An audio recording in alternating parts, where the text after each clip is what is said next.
What's up, everyone? I just finished launching another Amazon FBA product, and real quick, I'm going to take you through the cost it took to start it up, how long it took, and how much I made / lost. I'm actually happy to show off what the product is.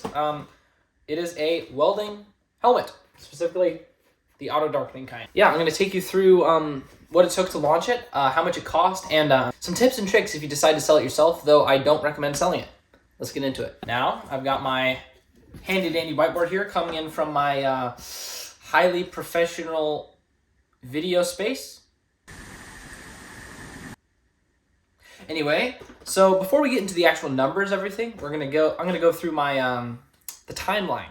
I ended up finding and ordering samples for this product from 3 different places back in July 2nd of 2024, almost 6 months ago now. But since I found those quite good, I ended up ordering July 17th, just a couple weeks later, essentially within a couple days of me getting my samples.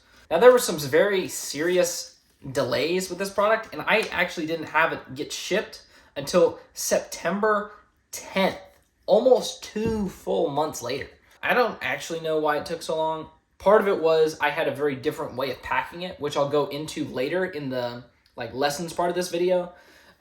Where if you want some tips on how to package these better, I'm going to tell you there. Because I had to pack it very differently from what they were used to, that probably didn't help, but they also were just slow. Now, it shipped September 10th, and I chose from an assortment of different shipping options. So some arrived in October 18th, and some arrived November 12th. It should never have taken that long. It should have been 6 to 8 weeks less than that, honestly.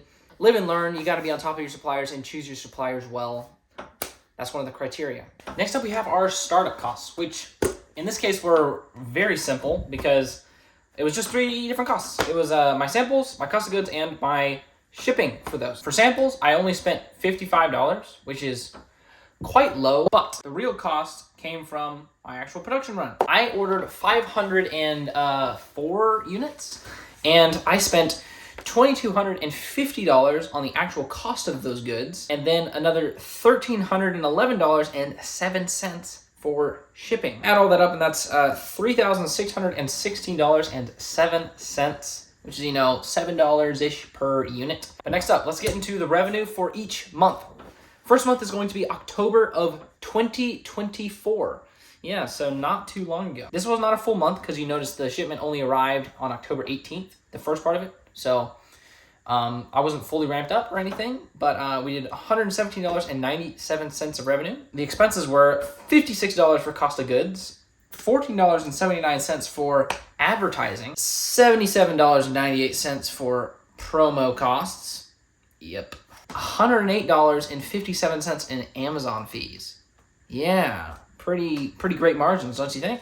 That puts us at $139.93 in the hole for October, which is a negative 118% margin and a negative 250% ROI.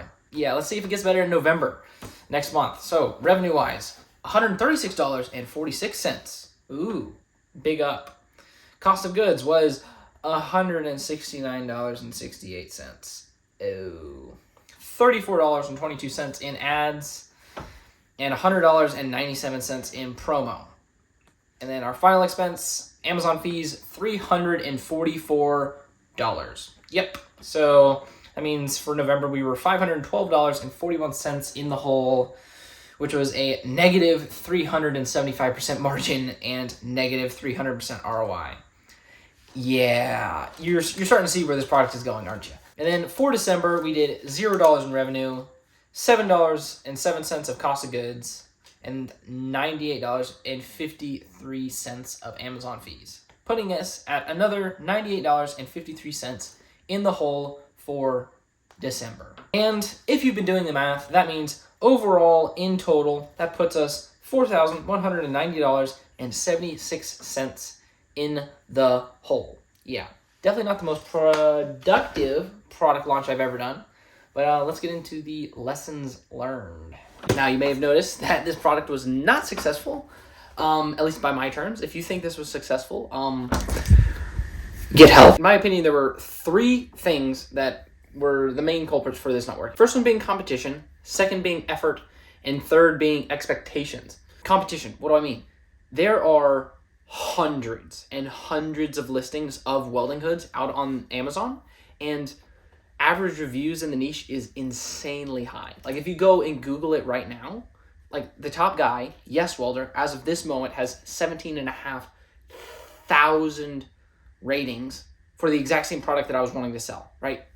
It's hard to break into something like that. Like you either have to be way better, way cheaper, or just okay with a way worse conversion rate in order to get into a market like that where someone is that far ahead. Secondly, effort. What do I mean by that? I did not put in the effort that was required for this to have possibly worked. I barely tried with the ads setup. I made the listing myself. I didn't go the extra few steps to actually make a professional listing and actually do a full-on product launch. I treated it way too casually, if that makes sense. And then lastly was expectations.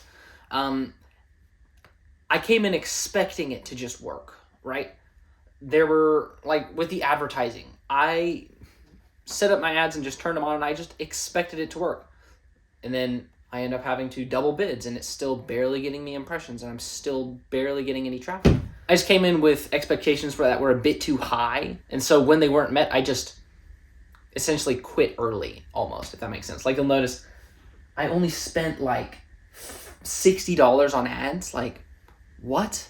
I didn't try hard enough at all. And if I redid it, I think I could have, I don't think I could have made it work at this point, but I could have done it way better, as I just said before. But now, before we close out, some tips if you feel like doing this yourself. Most suppliers that you're going to come in contact with, if you're wanting this particular product, they're going to ship it with the headgear and the helmet disassembled and separate in a carton so that you can fit 25 units in a carton. Guess what?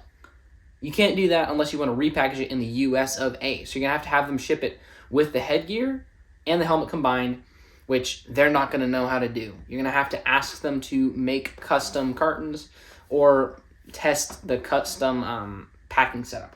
Now for me, I packed them in, I believe, sets of 8 per carton, when normal was 25. Now that I've done other listings, I realize I could have fit 14. So understand, if you do it yourself, you can fit 14. That should be your expectation. Second, get your cost for shipping lower. Like, I paid $1.10 a kg to ship, volumetric. You should be able to, for something like this, get it down to like 0.9. If you can't find that, just keep comparing suppliers, keep negotiating. You should be at 0.9 for something like this. If you're doing any appreciable order size, like anything above like a couple hundred, you should be at around that point. And then third, now this product, dimensionally, it rides the edge of 2 different fulfillment categories. So what do I mean by that? This particular product, I can't remember the exact dimensions, but one of the dimensions needs to be below 8 inches, and you get like a $3 cheaper fulfillment fee. Now, I wasn't smart and I didn't double check this with it packaged, and mine was 8.5 inches. That extra half inch costs you $3 in fulfillment fees, which, depending on your sale price, might be 5 to 10% of your margin total. So be very, very aware of that, and double check your sizes if you are going to sell this, which I don't recommend, but if you do, there's some tips. But yeah, that is all. Not all the products are successful. They can't all be. I can hope for it, but then you wouldn't be learning, would you? That was all. Hope you guys enjoyed, and bye.